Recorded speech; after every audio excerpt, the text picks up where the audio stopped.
Okay, so in this video, I'm gonna show you we're gonna go over how to import images into Rhino, how to trace them, right? And then also, I will be showing you how to export the linework as PDFs to print, ready to print. Okay, so the first thing by default, um, well, in my case, by default, Rhino is in millimeters, so that's the first thing that I have to do. So I'm gonna go ahead and change that to inches. So what I'm gonna do is I'm gonna type units, enter. Then I'm gonna go ahead and wait for this. There we go. Now model units, I want inches, and everything else I'm gonna leave it as is. Okay.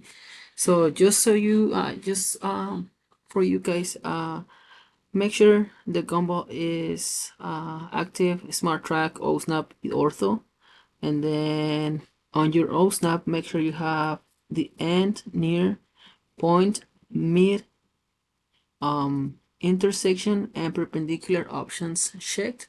You want those turned on, okay? And one more thing. So in my case, by default, whenever I open a new Rhino file, it just creates one layer. Please, on this project, you're gonna need to be very organized in the way we work with layers, okay, just to make it easier for us. So the first thing that I'm gonna do is I'm gonna go ahead and import my image. So I'm gonna go ahead and type picture, right, picture, and I'm gonna go ahead and select my picture. In this case is this one. So right now it's gonna ask you to select the first corner. So I'm gonna click right here and then just drag it and click anywhere. Right now we don't really care about the scale or the dimensions of this, because we're gonna be working we're gonna be creating some set or some rectangles that are gonna be the base for the tracing, right? So I'm gonna double click on the top view to make this bigger. I'm sorry, top view. Oh my god, I'm sorry. So I'm gonna go to my top view, right? Then I'm gonna select this, and then this is the combo. So I'm just gonna move this by clicking on this red arrow to the side, right? Then that's gonna be, I'm gonna name this my photo. Then I'm gonna go ahead and create a new layer. This is gonna be my line work. Then new layer, this is going to be my 14s by 8.5, and I believe that's all we need. Okay, so I'm just gonna change the color. So photo, I'm gonna leave it as black. My line work, I'm gonna make it something like magenta, and then my 14s by 8.5 are gonna be green. So I'm gonna go ahead and click on my 14 by 8.5. So remember, for this project we need six different rectangles, right? 6 different 18 by 8.5 that at the end are gonna create the panoramic picture, right? So what I'm gonna do is I'm gonna go ahead and type rectangle, click, and then just click anywhere, and then do not finish the rectangle. Before you click anywhere or do anything else, you guys are gonna type 8.5, enter, and then 14, enter. That's gonna create the rectangle, the one we need for the project, right? So I'm gonna do it again just to make sure you guys got it. So rectangle, just click anywhere to start the rectangle, and then type 8.5, enter, and then 14, and then enter. That's gonna be your the first segment, right? The first segment of the project. So what I'm gonna do is I'm just gonna copy this guy 6 times. So I'm gonna select it. So select, copy, and then this is where these guys are gonna come in to play, right? So I'm gonna copy this 6 times. I need to copy it from this corner to this corner, so it creates another copy right next to this one. And then if you have this turned on or checked, the cursor or whatever or whenever you or whatever you are copying, it's gonna snap to this little corner right here. So click right there, and then we just copy it to the side and then click on the corners, right? So that's 4, 5, and 6. Once you finish, just click enter, and then just press enter, and then you guys are gonna have this 6, right? So now what do we have to do is remember this, the panoramic picture should be the same dimensions as this, right? So what I'm gonna do is I'm gonna scale it up. So if you guys notice, you guys are gonna see these little squares right here, right? So if you click on them and then just drag it, it's gonna transform the image. In this case, it's making it longer. We don't want that, so Control C to undo that. We want to scale it up, maintaining its proportions, right? So Shift, hold it, press Shift, hold it, and then click on this little square, and then it's gonna scale it up proportionally, right? Keeping its proportions. Now we just move it right here, right? So I know I can make it a little bit smaller. Just play around with this, guys. Okay. So again, it doesn't have to be perfect, but we just need to make sure we get a good portion of your image inside these little guys right here. Okay. So let's say that, well, in your case, in my case, if you guys notice, these are my 6 segments of my projects, right? But some of the image, it's outside the boxes. So what if I take this, and then for some reason you really want to keep everything on your picture? What you guys can do is just select it, and then remember what we did, how we transformed this at the beginning without using the shift. We can go ahead and click on this little square right here, and then make it smaller. Of course, it's gonna be a little bit distorted in a way, but that's fine. As long as you are happy with the result, we're good. Okay, so now what I'm gonna do, guys, is once you guys have your image and you're happy with the results, what I'm gonna do is I'm gonna trim off all this, everything that it's outside the boxes, right? So I'm gonna go ahead and click on my let's do, I'm gonna go ahead and lock, let's work on the line work really quick. Okay, so I'm gonna go ahead and lock these boxes, and I'm gonna go ahead and, well, just lock those boxes, and then make sure you guys are working on the line work layer, and then I'm gonna type rectangle, click, and then we're gonna pick this corner, go all the way down to the opposite one, right? And then I'm gonna go ahead and trim. I'm gonna type trim, select my cutting objects, which is in this case is the magenta line. That's why we locked this the 14 by 8.5. Why? Because if for some reason I have them unlocked and then I want to try to trim it, look, it's gonna give you 2 options, right? So just so we don't mess with that, we just lock this and then trim, select my line, enter. Okay, so select the line and then enter, and then we just click on the image and it's gonna trim it for you. Okay, so one more time. So trim, select the current object, in this case is the big rectangle, enter, and then click on the image and it's gonna trim it for you. Okay, so now we can go ahead and delete these lines. We don't need it anymore. We just wanted it to be able to trim the image. Okay, so now next part, tracing, right? So I'm not gonna trace the whole thing, guys. I'm gonna show you a super quick example, because otherwise I'm gonna be it will take like a lot of time to do it, right? So I'm just gonna show you how to do it. I just wanted to show you how to import the image and then prepare everything for tracing, right? So I'm gonna go ahead and leave. I'm gonna be working on my line work, and then I'm gonna go ahead and log my photograph. And then, like I said, you guys have, well, like I said, you guys are gonna trace everything, right? So you guys have different tools, so you guys can do lines, right?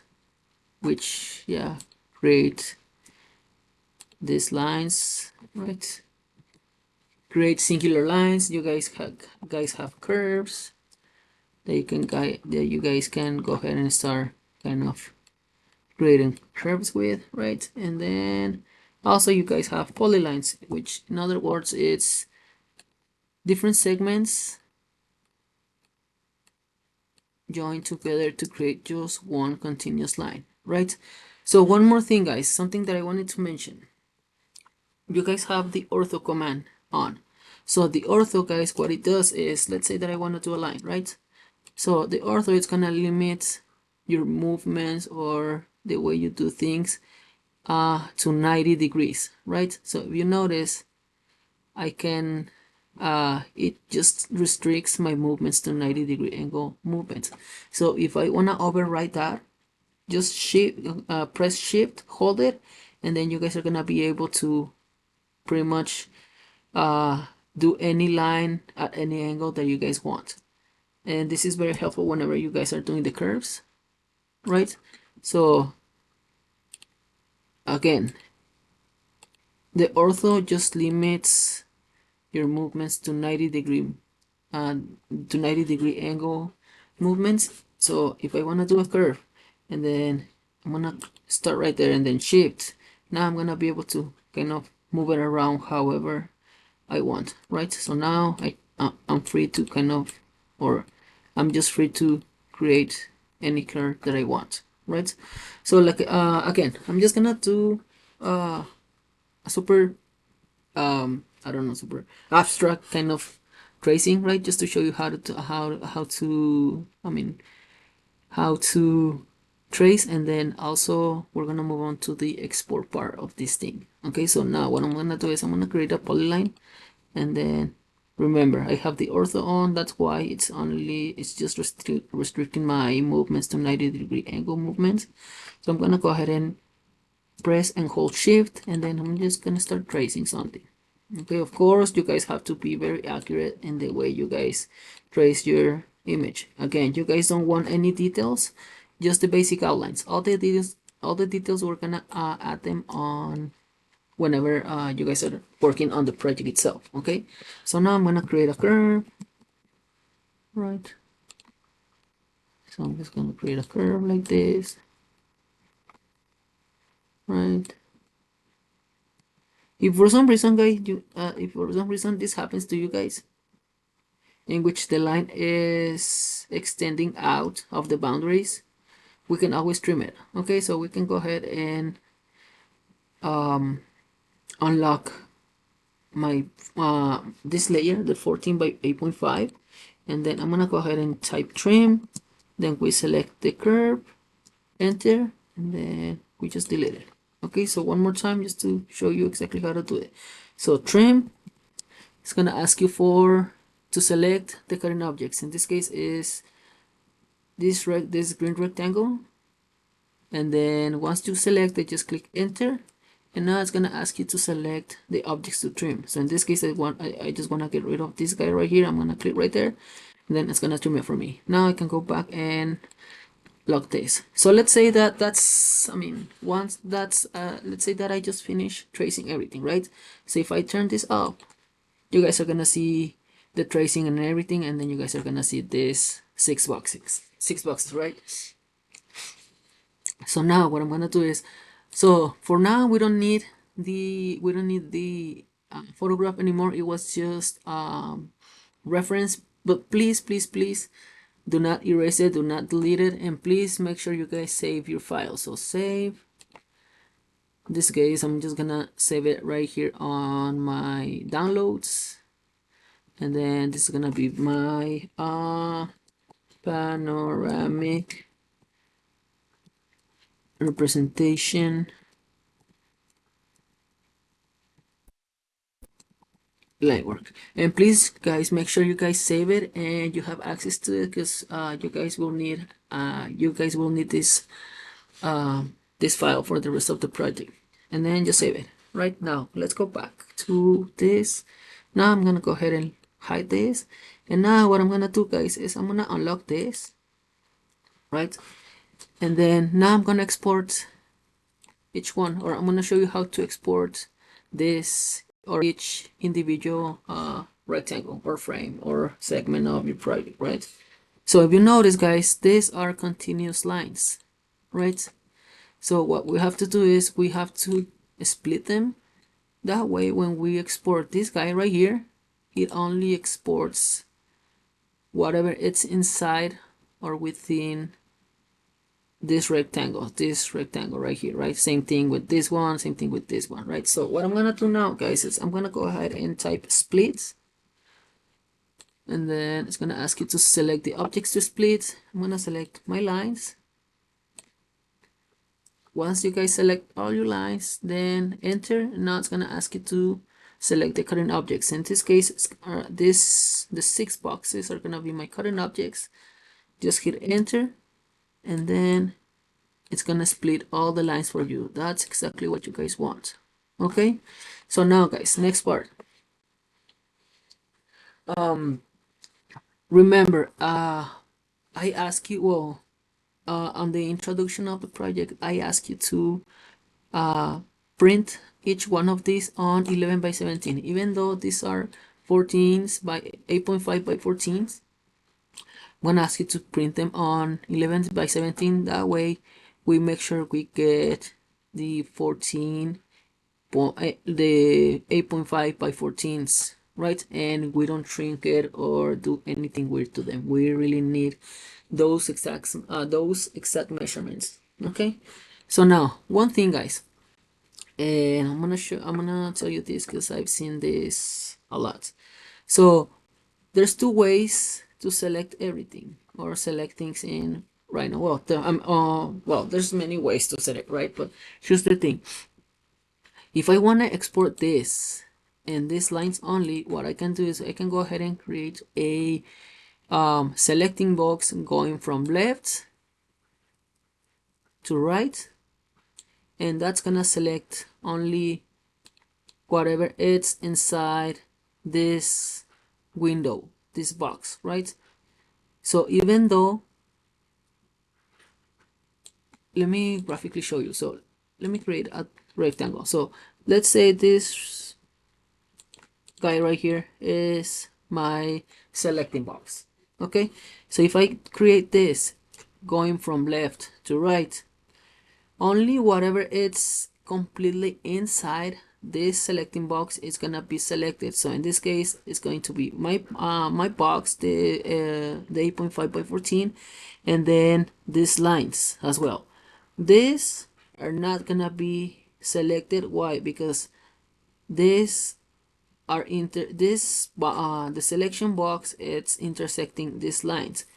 They're not completely inside the box, right? That's why it's not gonna select them. But what happens if I select from right to left? Then whatever it's inside the box and it's intersecting the selecting box, it's gonna get selected. Let me show you. So look again, from left to right, just whatever it's inside the selecting box, like this. Now if I go from right to left, it's gonna select everything because those lines are intersecting my my box, my selecting box. They're touching my box, right? So that's why they are selected. So again, in this case, it's very helpful to just select from left to right, and then just make sure everything that you want to select is inside the box, and it's gonna select it for you. Okay, so now guys, next part, exporting. So I'm gonna go ahead and export my first segment, my first box. Then I'm gonna go ahead and go to export selected, and then downloads. I'm just gonna leave it. I'm just gonna save it there, guys. Again, make sure you guys save this somewhere where you have access to. Okay. So in this case, I'm gonna go ahead and type, I don't know, segment one. You guys can name it whatever you guys want, and then save as type. I'm gonna save it as PDF. Okay, so where is STG PDF, and then save. Okay, so right here, remember, we want 11 by 17s. Remember, we're gonna that's gonna be the size of the paper in which we're gonna print on. So size tabloid, which is 11 by 17, resolution 300. That's fine. In this case, we don't really care about the color, guys, because these are gonna be just templates. Okay, so these are the ones that you guys are gonna be using to as reference to transfer to the actual media that you guys will be using to do this project. But you guys can do print color, display color, or even black and white. It's up to you. I'm just gonna leave it as color, or if you guys wanna save some money, of course, black and white. Then I'm gonna go ahead and go down to view and output. So what I'm gonna do right here is I'm gonna go ahead and window sets. Then I'm gonna click right here, my corner, then opposite corner, then hit enter. And now here's the thing, guys. Right now this is set to fit Rhino is setting the drawing to fit the 11 by 17, but we know this is 14 by 8.5. So what we're gonna do is right here where it says scale to fit, we're gonna select 1 to 1, and this is what we want. Okay, so this is the sheet 11 by 17, and then this is my 8.5 by 14. So make sure scale is 1 to 1, and window, of course, then we just hit OK, and that's gonna create your your PDF. That's the file that you guys are gonna send to print. Now I'm gonna do this one more time just to make sure you guys got it right. So remember, selection tool or selection box, from left to right, it's gonna select only whatever it's inside, and then export selected. This is gonna be segment 2. You guys can name it whatever you guys want. Make sure it's a PDF. Save. Now again, tabloid, again any color that you guys want. Then we click on window sets. Now we click on the upper left corner, then go down to the opposite one, enter, then click, I'm sorry, so one more time, sets, and then click on this corner, then we click on the opposite one, then we hit enter. Now we go down to scale 1 to 1, and then hit OK, and that's how you guys do it. Okay, so once you guys have this, you just need to print them out. Okay, and that's how you trace and export your line work, guys.